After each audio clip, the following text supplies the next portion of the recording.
स्वर्गीय के.डी. वैद्य सर म्हणजेच खुशालराव देवरावजी वैद्य, मात्र ते सर्वत्र के.डी. वैद्य सर म्हणून परिचित आहेत. सरांचं जन्मगाव सावंगी, पण त्यांची कर्मभूमी राहिली आहे वरुड. सावंगी गावात प्राथमिक शिक्षण घेतल्यानंतर त्यांनी पुढील शिक्षण हे वरुडला आणि नंतर उच्च शिक्षण नागपूरला घेतले. घरी शैक्षणिक कुठलाही वारस नसताना त्यांनी मात्र शिक्षण, सामाजिक आणि सांस्कृतिक क्षेत्रात आपला वेगळाच ठसा उमटविला. आई वडील, तिघे भाऊ आणि एक बहीण असे त्यांचे शेतकरी कुटुंब. त्यांना प्राथमिक शिक्षणाचे पहाड कळू देणारे त्यांचे शिक्षक माननीय नामदेवराव कुबडे गुरुजी लोणी सावंगा येथील आजही हयात आहेत. मी श्री नामदेव आनंदराव कुबडे, इंग्लिश टीचर, पहिली अपॉइंटमेंट सावंगी. त्यामध्ये इंग्रजी विषय 5, 6, 7ला होते आणि त्याच्यानंतर मग दुसऱ्या वर्षी क्लास दिले त्यांनी 5, 6, 7 त्याचे पिरियड विषय अलग. त्यामध्ये वैद्य साहेब होते. वैद्य हा हुशार मुलगा होता, सडपातळ असून आम्ही त्या ठिकाणी खेळाचं मैदान तयार करून पहिल्यांदा खेळण्यावर खूप जोर दिला. त्यामध्ये हा हुशार मुलगा असल्यामुळं मला त्याची जास्त आवड होती आणि तो जेव्हा शाळेमधून एका शिक्षकाने त्याला एक चापट मारली. चापट मारल्यामुळं तो 8 दिवस शाळेत आला नाही. त्यामुळे मला खूप दुःख झालं. म्हणून मी त्याच्या घरी गेलो. काय झालं बाबा, बिमार आहे काय? म्हणून त्याला विचारपूस केली. त्यांनी सांगितलं की मला चापट मारली गुरुजीनं, मी आता शिकत नाही. म्हटलं असं नाही आहे, आपलं चुकलं काही तर त्याच्यासाठी मार दिला असेल, परंतु आपण शिकलंच पाहिजे. त्याला खूप समजावण्याचा प्रयत्न केला आणि त्याला सांगितलं की तुला आता कोणी मारणार नाही किंवा बोलणार नाही, तू माझ्याबरोबर चल. त्याची खूप समजूत घालून त्याला पुन्हा शाळेत नेलं. शाळेत गेल्यानंतर शिक्षकांना सांगितलं याला बोलायचं नाही, मारायचं नाही आणि चांगला शिकायचं. तर तो पोरगा जवळजवळ कंटिन्यू शाळेत येत राहिला. बुद्धीनं हुशार होता, भावनिक होता आणि त्यामुळं कसं झालं की तो भावनिक असल्यामुळं त्याला ते खराब वाटलं एक चापट मारल्यामुळं. म्हणून तो त्यांना शिकतच नाही. मी म्हटलं नाही, असं नाही. कारण त्यावेळेस जर त्याची गाडी जर चुकली असती, त्याला जर आणलं नसतं आपण, तर मला असं वाटतं की तो कुठे राहिला असता आणि अशा परिस्थितीमध्ये त्याचं जीवन गेलं असतं. परंतु त्याला समजावून जेव्हा शाळेत आणलं आणि तो कंटिन्यू शाळेत यायला लागला, त्यावेळेस मला खूप समाधान झालं. आणि तो खेळामध्ये फार हुशार होता. विशेष म्हणजे खो खोच्या खेळामध्ये पहिला गडी मारल्याशिवाय त्याला समाधान नव्हतं आणि त्यानं गडी मारल्यानंतर आम्हाला त्याचा आनंद होता. अशा प्रकारे त्याचा खेळ असल्यामुळं आम्ही जवळजवळ जिल्हा टुर्नामेंटमध्ये 2-3 वर्ष 4 वर्ष मी तिथे असल्या 3 वर्ष आम्ही जवळजवळ जिल्हा टुर्नामेंटवर जाऊन आम्ही विजय मिळवला. त्या शाळेचा मान वाढवला.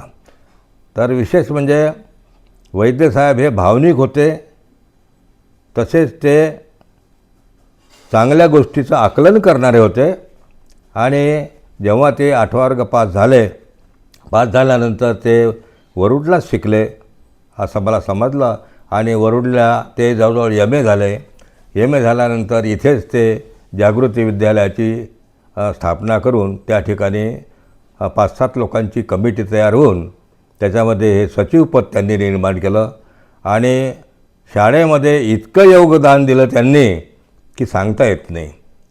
आणि शाळेमध्ये कटाक्ष असा होता की शिस्त, स्वच्छता आणि मुलांवर खूप लक्ष असा त्यांचा एक कायच होता.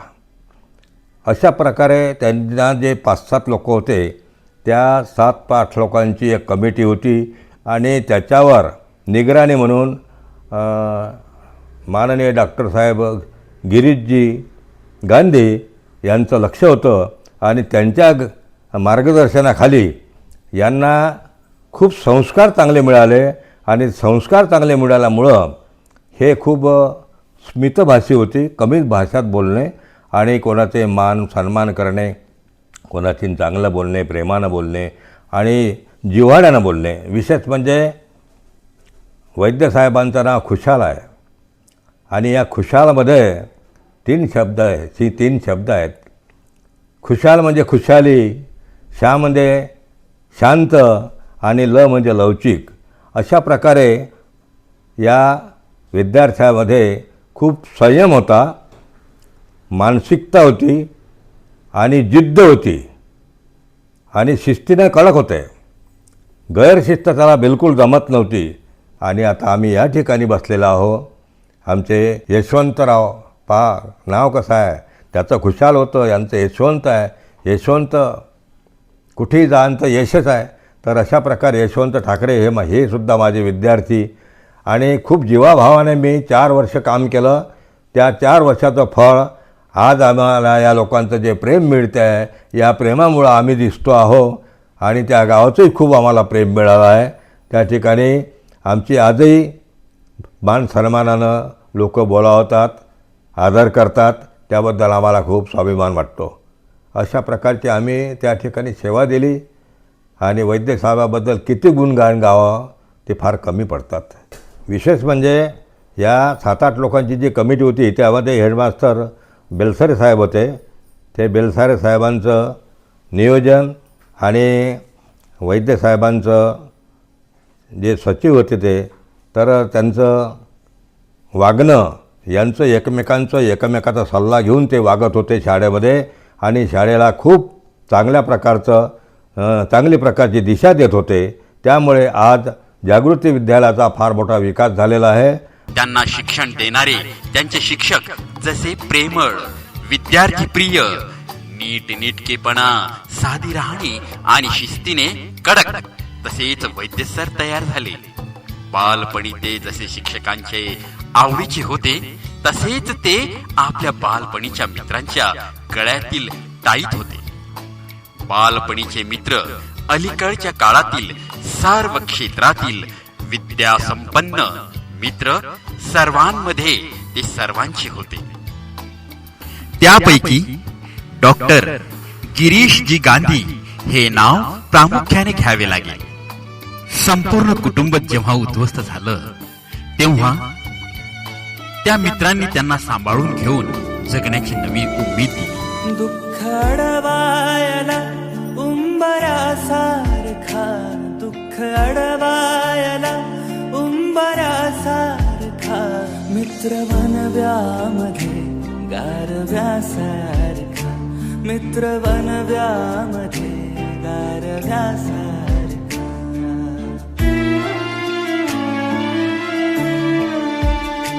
वाट चुकणार नाही जीवनभर तुझी, वाट चुकणार नाही जीवनभर तुझी.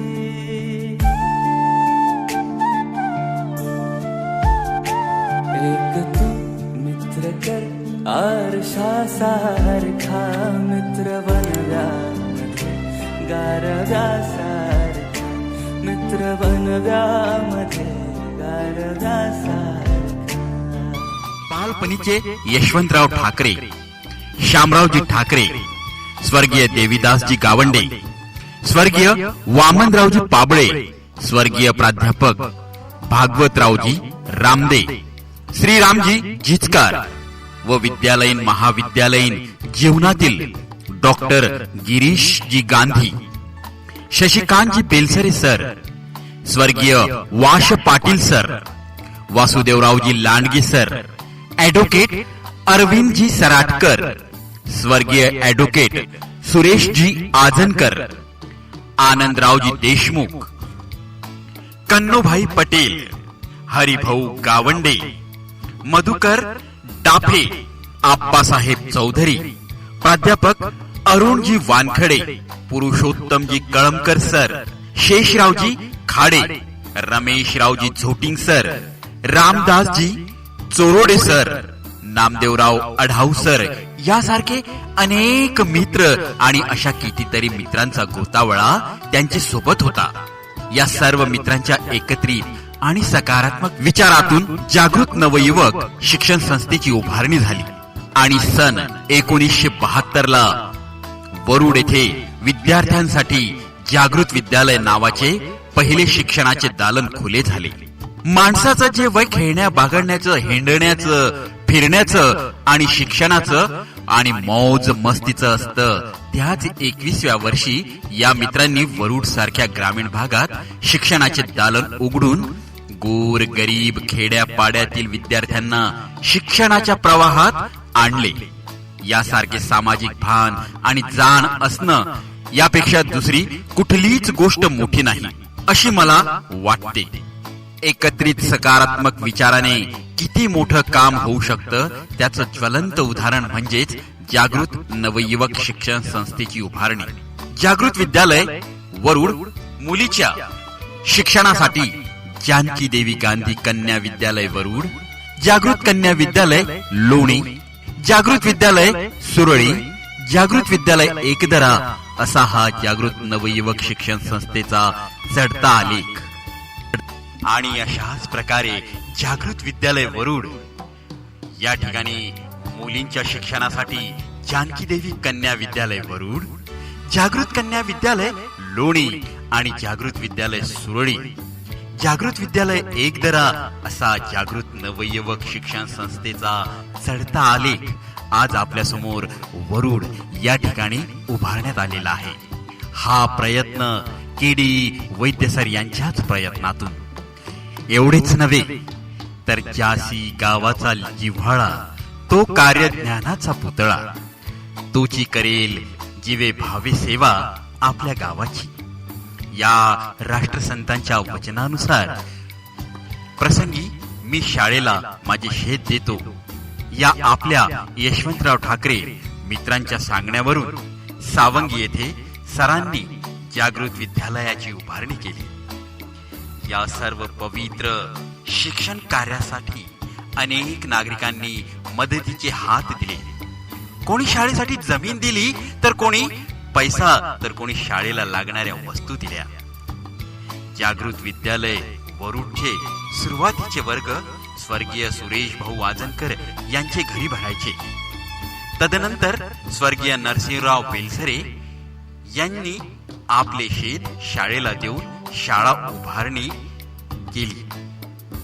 सहकार्याची प्रबळ भावना हेच शिक्षणाचे मुख्य सूत्र जाणं. सहकार्याची वाचून शिक्षणा महत्व नाही.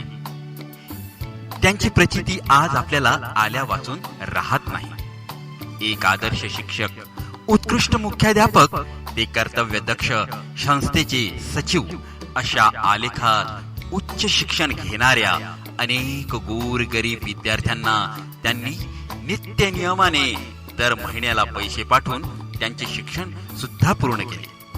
त्यापैकीच एक म्हणजे सावंगी गावातील भाजीखाये यांचा मुलगा वीरेंद्र गणेशराव भाजीकाई, राहणार सावंगी, तालुका वरुड, जिल्हा अमरावती.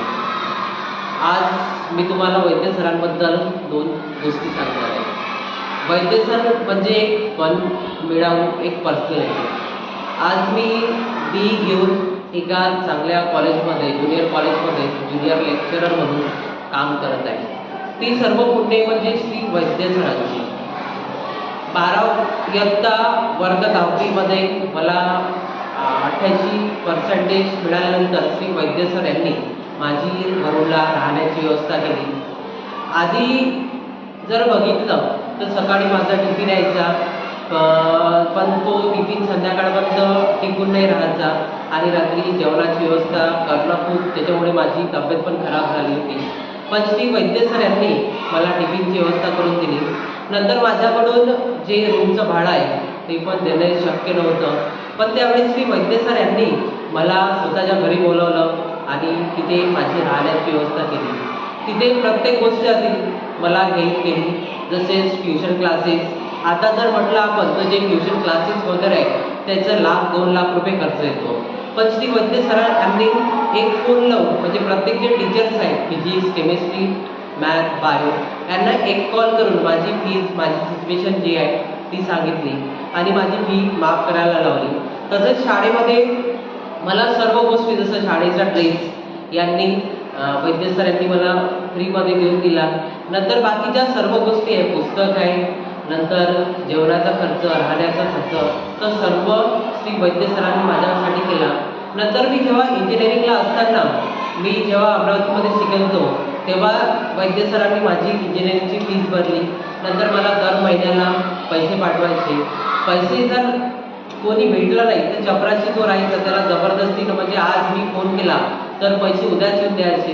म्हणजे एवढी त्यांना जिज्ञासा होती माझ्याबद्दल, मला कधीच दुसरं समजलं नाही आणि मला हमेशा हेल्प करत राहायचे, मला चांगल्या गोष्टी सांगत राहायचे. मला सकाळी उठवायची त्यांनी सवय लावली कधीच आणि माझ्यासाठी मी सकाळी उठून चाय वगैरे बनवायचे. नंतर कधी कुठे बाहेर हेल्प लागली तर मला हेल्प करायची. नंतर 12वी झाल्यानंतर मला इंग्लिश स्पीकिंगचे क्लासेस वगैरे लावून दिले. नंतर विचारायचे घरी काही प्रॉब्लेम आहे का. आखरीपर्यंत मला हमेशा त्यांनी हेल्प करी, कधी दुसरं समजलं नाही. म्हणजे आज जे काही आहे मी ते सर्व वैद्य सरांमुळेच आहे. ज्या सर्व मला गोष्टी मिळाल्या त्या सर्व वैद्य सरांमुळेच आहे. नाहीतर मी पण माझ्या आईवडिलांसारखं शेतात काम केलं असतं. पण ज्या सर्व गोष्टी मिळाल्या ते सर्व वैद्य सरांमुळेच आहे. मी कधी पण किती मोठा झालो तरी श्री वैद्य सर यांना विसरू शकत नाही. नमस्कार, मी डॉक्टर सचिन शेंडे. माझे माध्यमिक शिक्षण जागृत विद्यालय सुरळी येथे झाले आणि त्यामुळेच वयाच्या 11व्या-12व्या वर्षापासून वैद्य सरांचा सहवास आणि मार्गदर्शन मिळाले. मला आठवते, सर बऱ्याचदा करंदीकरांची कविता विविध शालेय कार्यक्रमात बोलून दाखवायचे. देणाऱ्याने देत जावे, घेणाऱ्याने घेत जावे, घेता घेता एक दिवस देणाऱ्याचे हात घ्यावे. या ओवीप्रमाणेच सरांनी पण आम्हा सर्व विद्यार्थी मित्रांना निरंतर आयुष्यभर पुरणारा सकारात्मक दृष्टिकोन दिला आणि ती बाळगण्याची प्रेरणा पण. जीवनातील सर्व आव्हानांना अगदी सहज हिमतीने समोर जाण्याची ताकद दिली आणि तीही चेहऱ्यावर स्मित ठेवून, अगदी खुशाल, सरांच्या नावाप्रमाणेच. सरांसारखी उत्तुंग प्रतिभा माझ्याकडे नाहीत, पण सरांचे शिकवण, त्यांचा आशिष आणि वारसा चालवणारे शिक्षक अमोल कुकडे सर आदी यांचे मार्गदर्शन या सर्व गोष्टींची श्रीमंती मात्र माझ्याकडे नक्कीच आहे. मला आठवते, जेव्हा मी मागच्या वर्षी वैद्य सरांना ठाण्याला भेटलो तेव्हा सरांची कॅन्सरवरती ट्रीटमेंट सुरू होती. पण मला जाणवले की सरांची सकारात्मकता, त्यांच्या चेहऱ्यावरचे स्मित आणि खुशालपणा अगदी तीच होती इयत्ता 5वी आणि सरांनी त्याप्रमाणेच अगदी भरभरून आशीर्वाद दिले. म्हणतात ना, गुरुनी दिला ज्ञानरूपी वसा, आम्ही चालवू पुढे वारसा. आणि मला तेच प्रयत्न करायचे आहे. धन्यवाद. मी डॉक्टर मनोहर अंडे, जागृत नवयुग शिक्षण संस्थेचा सचिव म्हणून काम करत आहे. आज आदरणीय श्री स्वर्गीय के डी वैद्य सरांचा स्मृतिशेष प्रथम पुण्यस्मरण समारोह आहे. बघता बघता काळ कसा जातोय कळत नाही. 1 वर्ष होऊन गेलेत, वैद्य सर आपल्यात नाहीत. असा एकही दिवस नाही की ज्या दिवशी सरांची आठवण आम्हाला होत नाही.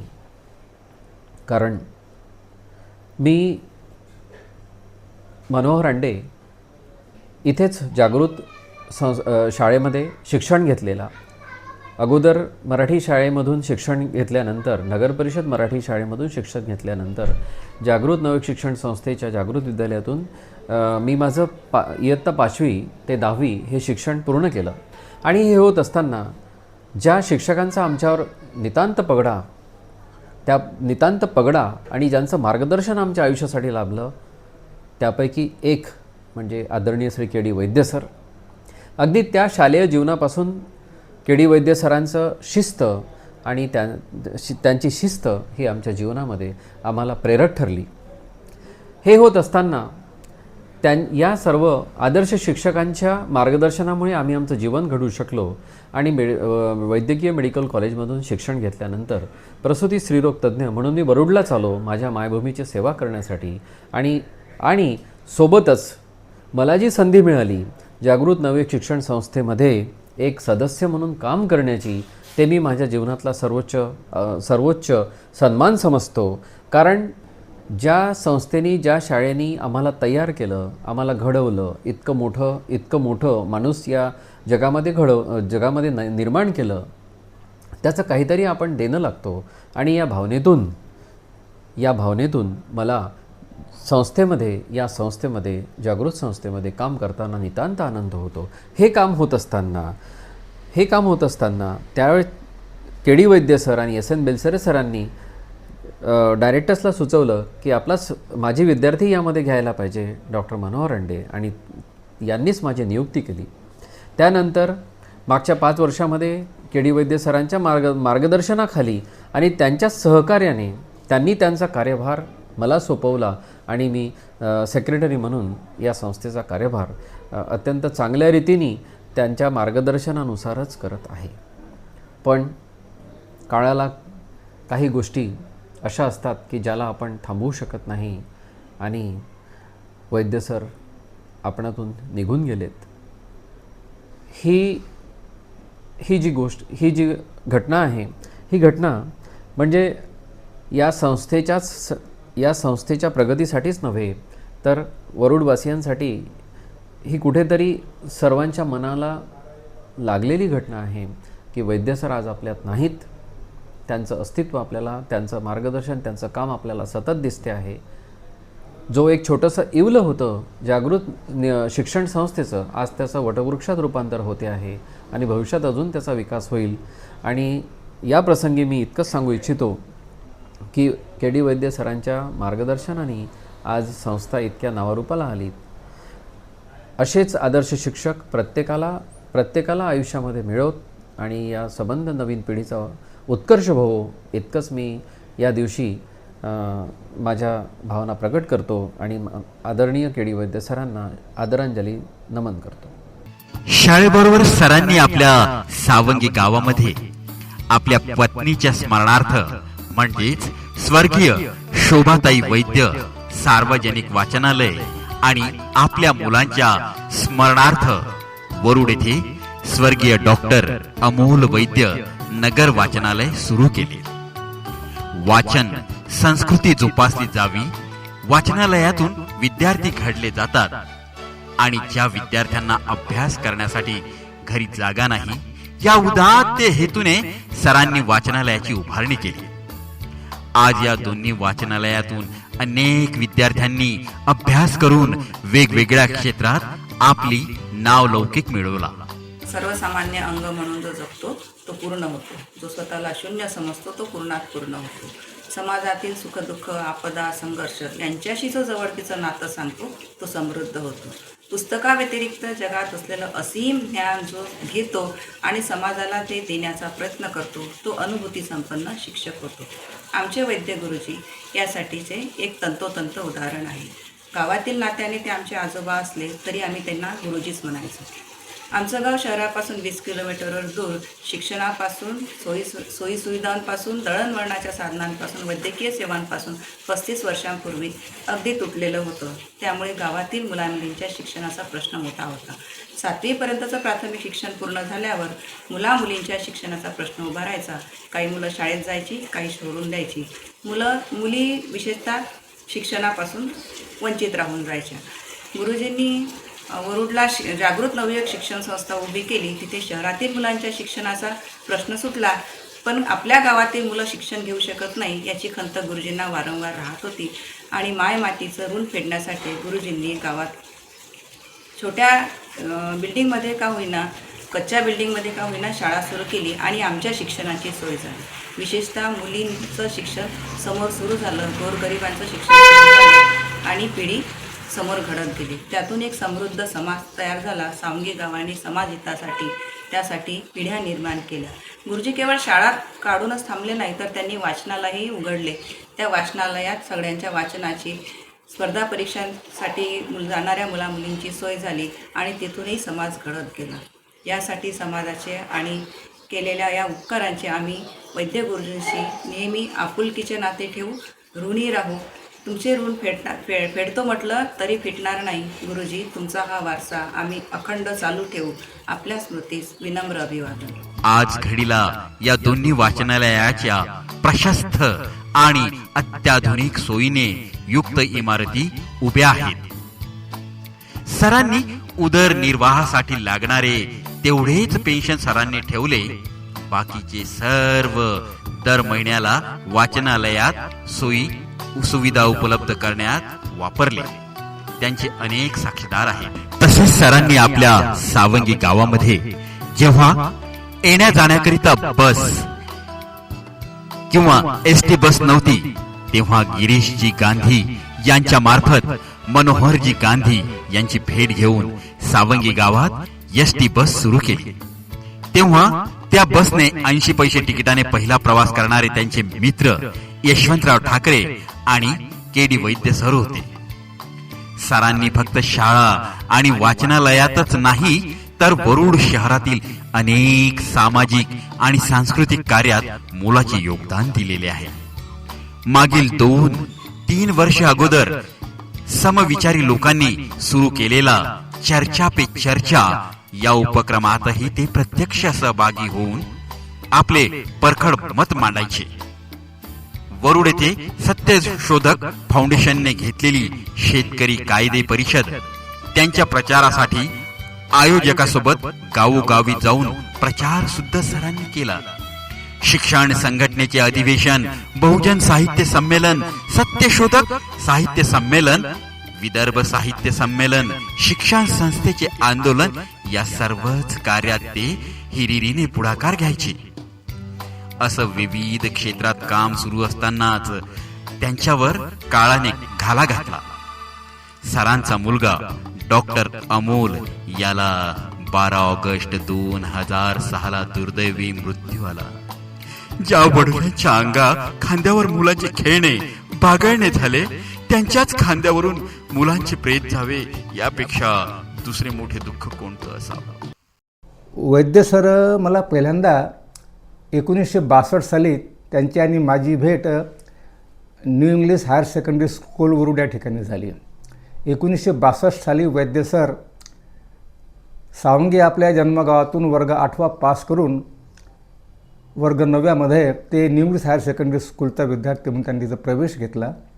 आणि त्याचबरोबर मी सुद्धा टेंभुरखेडा या माझ्या जन्मगावावरून 8वा वर्ग पास झाल्यानंतर new English higher secondary school वरुडमध्ये 9व्या वर्गामध्ये प्रवेश घेतला आणि आम्ही दोघेही वर्ग 9मध्ये सोबत शिकू लागलो.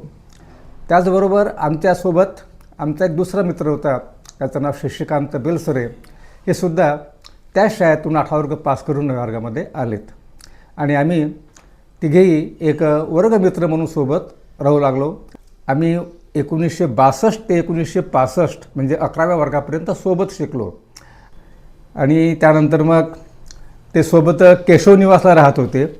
केशव निवास हे वरुडकडच्या विद्यार्थ्यांचं एक निवास केंद्र बनलेलं होतं. म्हणजे वरुडचा असा कोणताही विद्यार्थी असला तर तो केशव निवासला जायचा. केशव निवासामध्ये बेलसरे सर, वैद्य सर आणि गिरीश भाऊ गांधी एवढंच नव्हे तर आजनकर साहेब, पाटील साहेब ही सर्व मंडळी या ठिकाणी राहत होती. 1969 साली याच केशव निवासामध्ये जागृत नवयुवक शिक्षण संस्थेची स्थापना झाली. जेव्हा गिरीश गांधी, पाटील साहेब, वैद्य sir, Belsare sir, advocate Ajankar साहेब जेव्हा त्यांनी या संस्थेची स्थापना केली तेव्हा या सर्वांचं वय फक्त 21-22 वर्षाचं होतं. म्हणजे 21-22 वर्षाचं वय हे महाविद्यालयामध्ये शिकणाऱ्या विद्यार्थ्यांसाठी मौज मजा करण्याचं वय असते. या मौज मजा करण्याच्या वयामध्ये या विद्यार्थ्यांनी एवढ्या म्हणजे शिक्षण क्षेत्रामध्ये आपल्याला भविष्यामध्ये काम करायचं या उद्देशाने त्यांनी शिक्षण संस्थेची स्थापना करावी हे फार मोठी गोष्ट होती त्या काळामध्ये. आणि म्हणजे जेव्हा समान वयाचे आणि समान ध्येयाचे विद्यार्थी किंवा युवक एकत्र येतात तेव्हा ते समाजामध्ये किती महान कार्य करू शकतात ह्यात एक ज्वलंत उदाहरण होतं.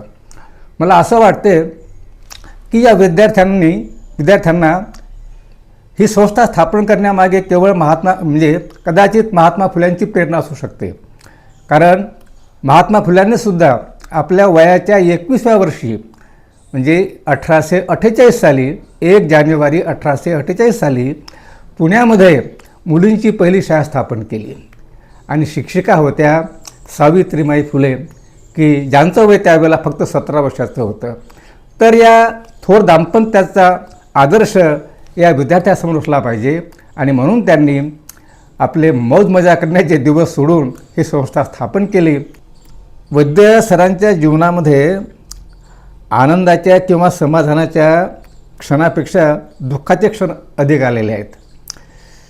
त्यांचं अगदी छोटंसं कुटुंब, मुलगा मुलगी इंजिनियर झाली, मुलगा डॉक्टर झाला, मुलांचं लग्न झालं.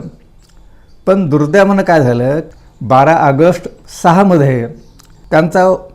त्यांचे चिरंजीव डॉक्टर अमोल यांचा मात्र अमरावती या ठिकाणी ते आपल्या पत्नीच्या भेटीसाठी गेले असताना समाजातल्या दुष्ट प्रवृत्तीने अमोलचा घात केला. त्याचा त्या ठिकाणी मर्डर झाला. ही फार मोठी दुःखाची गोष्ट वैद्य सरांच्या जीवनामध्ये आली. या एवढ्या मोठ्या दुःखातून ते सावरते तोच मुलाच्या मृत्यूनंतर 2 महिन्याच्या आतच त्यांच्या धर्मपत्नी त्यांना सोडून गेल्या.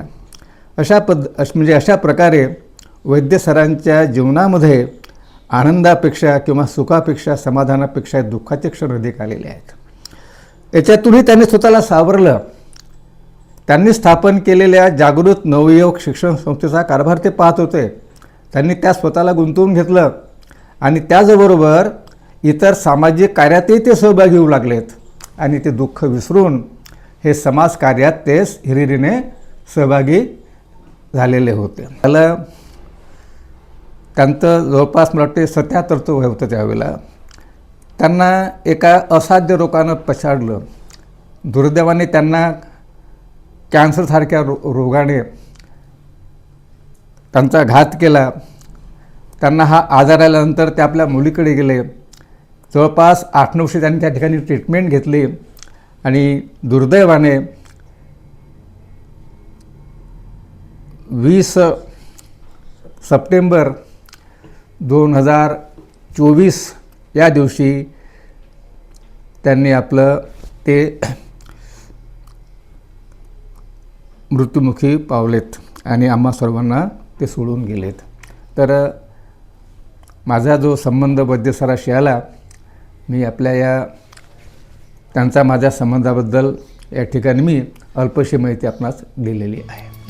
जिवंत असून सुद्धा सर आणि त्यांच्या पत्नी शोभाताई वैद्य ह्या मृत अवस्थेत गेले. आपल्या मुलाच्या अतिदुःखानं आणि संपूर्ण खचून गेलेले डॉक्टर अमोलच्या आईने सुद्धा 1 ऑक्टोबर 2006 म्हणजेच अवघ्या 2 महिन्यातच जगाचा निरोप सुद्धा घेतला. एखाद्या माणसासोबत नियती सुद्धा किती क्रूर थट्टा करू शकते ना. मुलांचं कर्तृत्व बहरत असतानाच आणि निरपेक्ष वैद्य सेवा करीत असतानाच काळाने अचानक आपला डाव साधला. एकाएकी आयुष्य काळोखात पसरावं आणि संपूर्ण संपल्यागत जमा व्हावं अशी स्थिती वैद्य सरांची झाली होती. केवढा हा दैव दुर्विलास, केवढी ही शोकांतिका. पण गिरीशजी गांधीसारखे जीवाभावाचे मित्र त्यांच्या सोबत खंबीरपणे उभे राहिले आणि जगण्याची नवी उमेद निर्माण केली.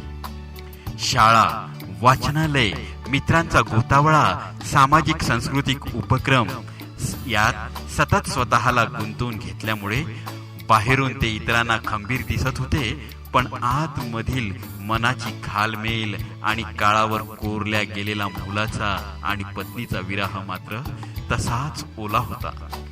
मुलगी नयना आपल्या वडिलाला धीर देत होती आणि वडील नयनाला हे दुःखच दिसू नये यासाठी सतत चेहऱ्यावर हास्य ठेवत होते ते केडी वैद्य सर.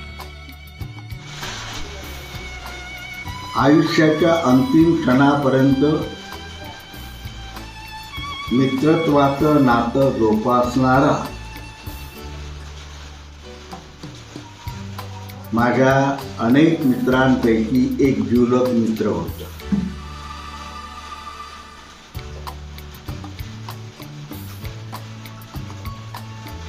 त्यांच्या प्रथम पुण्यस्मरणानिमित्त आयोजित कार्यक्रमाच्या निमित्ताने आठवणींचा कल्लोळ माझ्या मनात निर्माण होत असताना त्यातील कोणती आठवण मांडावी काही सुचत नाही. तरी पण एक अशी आठवण आहे का जी सातत्याने माझ्या स्मरणात राहणार, आजही ती आहे आणि उद्याही ती राहणार. आणि ती आठवण अशी, आम्ही दोघेही वर्गमित्र होतो. ग्रॅज्युएशनचं शिक्षण आमचं वरुडला आटोपलं आणि पुढील शिक्षणाकरता आमची दोघांचीही आर्थिक परिस्थिती ही अत्यंत बेताची होती. अशा परिस्थितीत आमची सगळी मित्रमंडळी नागपूरला पुढील शिक्षणाकरता गेली. आम्ही दोघे मागे राहिलो. परंतु त्याच वेळेला आमचे मित्र आदरणीय श्री गिरीश गांधी यांनी आम्हा दोघांनाही नागपूरला पुढील शिक्षणाकरता नेलं आणि जवळजवळ 1 महिन्यापर्यंत गांधी परिवारांचे भाऊ स्वर्गीय पुरुषोत्तमराव गांधी यांच्या घरीच आम्हाला 1 महिन्यापर्यंत वास्तव्य करावं लागलं आणि हा सर्व आमचा भार त्यांनी सहन केला. पुढे मग आमची व्यवस्था झाल्यानंतर के.डी. वैद्य आणि मी दोघांनीही हाताने स्वयंपाक करून आमच्या आपल्या पोस्ट ग्रॅज्युएशन नंतरच्या शिक्षणाला तिथे सुरुवात झाली. दररोज 4 ते 5 किलोमीटरपर्यंत आम्हाला कॉलेजला जायचं आणि त्यासाठी आमच्या दोघांजवळ कोणतंही असं वाहन नव्हतं. कुठेतरी एक सायकल आम्हाला मिळाली आणि डबल सीट आम्ही सायकलने त्या कॉलेजपर्यंत जायचो. पुढे चालून परीक्षेचे दिवस आलेत आणि त्या दिवसामध्ये अभ्यासाला अधिक वेळ मिळावा म्हणून हाताने स्वयंपाक न करता खानावळीचा डबा लावावा असा वैद्यांनी विचार मांडला. दोघांचा वैयक्तिक डबा त्याचा खर्च न पेलणारा असल्या कारणाने त्यातून वैद्यांनी युक्ती काढली की आपण दोघां मिळून एक डबा लावू आणि तसंच आम्ही केलं आणि एक डबा परीक्षेच्या कालावधीत दोघांचा यायचा आणि एक डबा आम्ही दोघा मिळून तो खायचा, जेवण करायचं. अर्धपोटी राहून त्याचा कोणताही परिणाम आमच्या अभ्यासावरती होणार नाही याची काळजी मात्र आम्ही दोघांनी घेतली आणि चांगल्या रीतीने आम्ही आमच्या परीक्षेला सादर झालेला.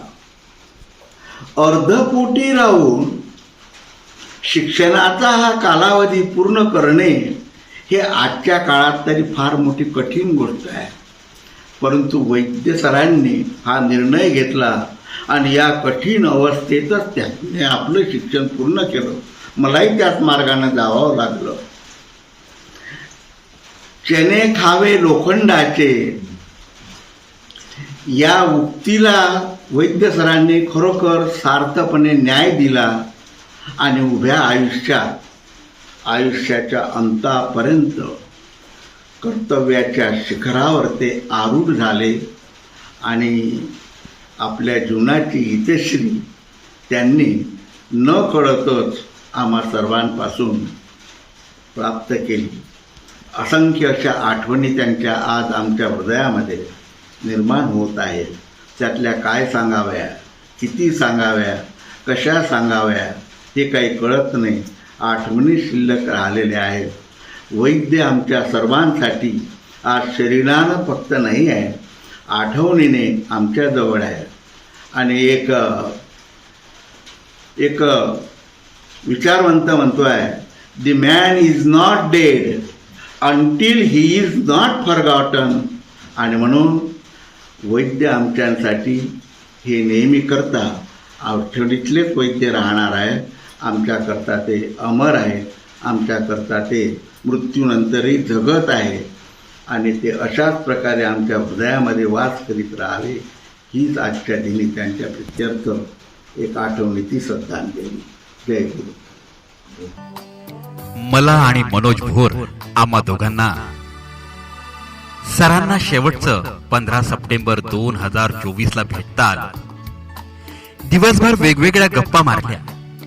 ह्या दिवशी आम्ही सरांसोबत कधी दिलखुलास असलो तर कधी मुक्तपणे आसवांना वाट मोकळी करून दिली. 5 दिवसांनी सर आपल्या नजरेआड होईल याची पुसटशी कल्पना सुद्धा आम्हाला नियतीने येऊ दिली नाही. त्यांची शेवटची भेट आणि त्या शेवटच्या भेटीत त्यांना दिलेलं शेवटचं पुस्तक एवढंच काय ते आमच्या हृदयात कोरलं गेलं. वैद्य सर अलौकिक जरी नसले तरी सुद्धा अशा अलौकिक माणसामुळेच समाजावरील श्रद्धा अभंग राहते एवढे मात्र खरे.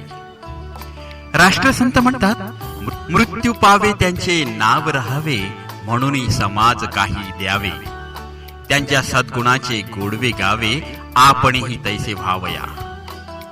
सरांनी आयुष्याच्या शेवटच्या क्षणापर्यंत कर्करोगाशी लढा दिला, पण कधीही हार मानली नाही. ज्या विद्यार्थ्यांनी आणि मित्रांनी त्यांना नेहमी शाळेत आणि वाचनालयात बघितलं त्यांच्यासाठी ते अचानक नजरेआड होणं वेदनादायी होतं. सर आपला प्रवास जरी संपला असला ना तरी आपल्या मित्रांच्या आणि अनेक विद्यार्थ्यांना उभं करणाऱ्यांच्या हृदयात आपण कायम जिवंत राहाल एवढेच मात्र खरे. भोवताले दाटला अंधार दुःखाचा जरी, सूर्य सत्याचा उद्या उगवेल आहे खात्री. भोवताले दाटला अंधार दुःखाचा जरी, सूर्य सत्याचा उद्या उगवेल आहे खात्री. आम्हाला काजराचे जागणे, माणसाने माणसाशी माणसाचा वागणे, हीच आमची प्रार्थना.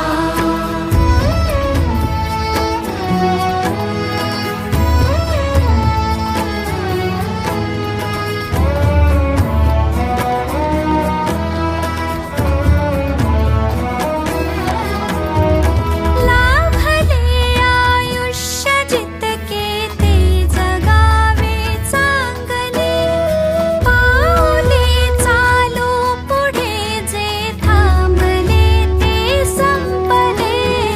घेतला जो श्वास आता तो पुन्हा लागणे, माणसाने माणसाशी माणसाचा वागणे, हीच आमची प्रार्थना, हेच आमचे मागणे. माणसाने माणसाशी माणसाचा वागणे, हीच आमची